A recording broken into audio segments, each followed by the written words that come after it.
अगर certain specific amount से ज़्यादा सेविंग्स हैं तो डेफिनेटली उसके बेनिफिट्स के ऊपर पाबंदी लगा दी जाएगी।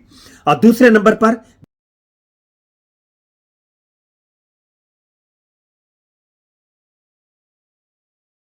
बिस्मिल्लाहिर्रहमानिर्रहीम। प्यारे नाजरीन, अस्सलाम वालेकुम।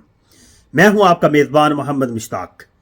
आज मैं बात करने जा रहा हूं क्रैकडाउन ऑन बेनिफिट्स क्लेमेंट्स पे, कि वो लोग जो बेनिफिट्स क्लेम करने का हक नहीं रखते इंग्लैंड में, लेकिन इसके बावजूद वो बेनिफिट्स क्लेम करते हैं, तो उनके गिर्द यूके गवर्नमेंट ने अपना शिकंजा टाइट करने का फैसला कर लिया है।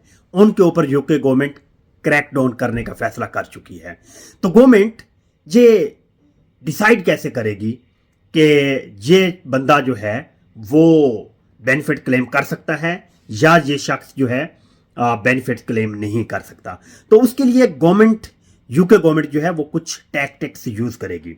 पहला टैक्टिक जो है वो गवर्नमेंट जो है तुम्हारी बैंक सेविंग्स के ऊपर चेक रखेगी, उसे चेक करेगी कि ये बंदा जो है, ये शख्स, ये शहरी अपने बैंक अकाउंट में कितनी सेविंग्स रखता है। अगर सर्टन स्पेसिफिक अमाउंट से ज़्यादा सेविंग्स हैं तो डेफिनेटली उसके बेनिफिट्स के ऊपर पाबंदी लगा दी जाएगी।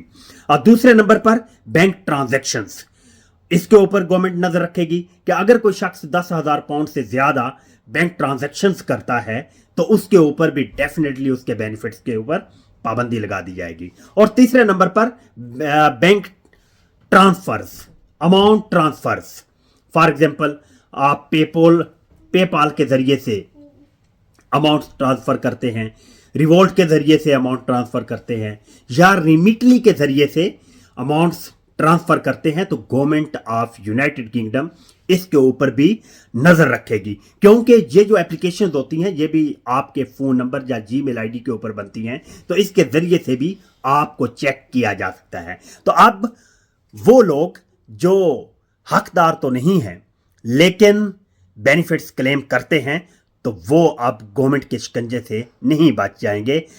यूके गवर्नमेंट जो है उनके खिलाफ एक्टिव हो चुकी है। Wish good luck.